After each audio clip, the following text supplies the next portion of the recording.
కేటీఆర్ కు పాలనా అనుభవం లేక అవాకులు పెడుతున్నారని మంత్రి పొన్నం ప్రభాకర్ విమర్శించారు. కరీంనగర్లో ఎస్ఆర్ఆర్ కాలేజ్ మైదానంలో మార్నింగ్ వాక్ లో భాగంగా ప్రజా సమస్యలను అడిగి తెలుసుకున్నారు. ప్రభుత్వం ఏర్పడి వారం రోజులు గడవక ముందే పథకాలపై మాట్లాడడం సరికాదన్నారు.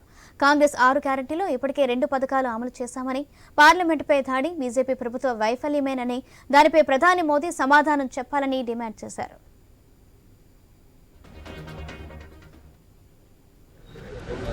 ఓకే ఓకే దగ్గర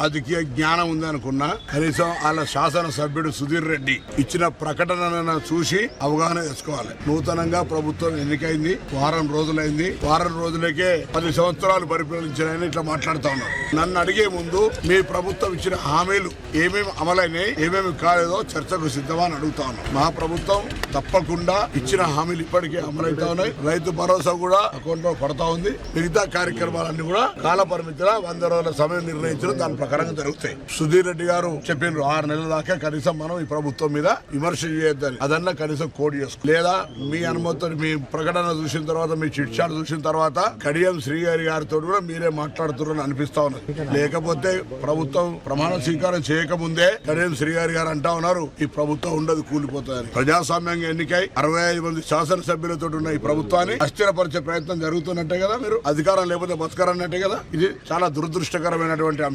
ప్రజాస్వామ్యం వాళ్ళకు అందరినీ కోరుతా ఉన్నాం. మాకు ప్రజలు మార్పు కోరుకొని మాకు అవకాశం ఇచ్చారు. 5 సంవత్సరాలకు ఒకసారి ఎన్నికలు. మేము ఇచ్చిన హామీలు అమలైతే ప్రజలు మళ్ళీ మమ్మల్ని అధికారంలో తెస్తారు. లేకపోతే ప్రతిపక్షంగా మీరు సమర్థవంతంగా ఎదుర్కోగలిగితే ప్రజలు ఎవరికైనా అవకాశం ఇస్తారు. కానీ ప్రభుత్వాన్ని అస్థిరపరిచేటువంటి అంశాలు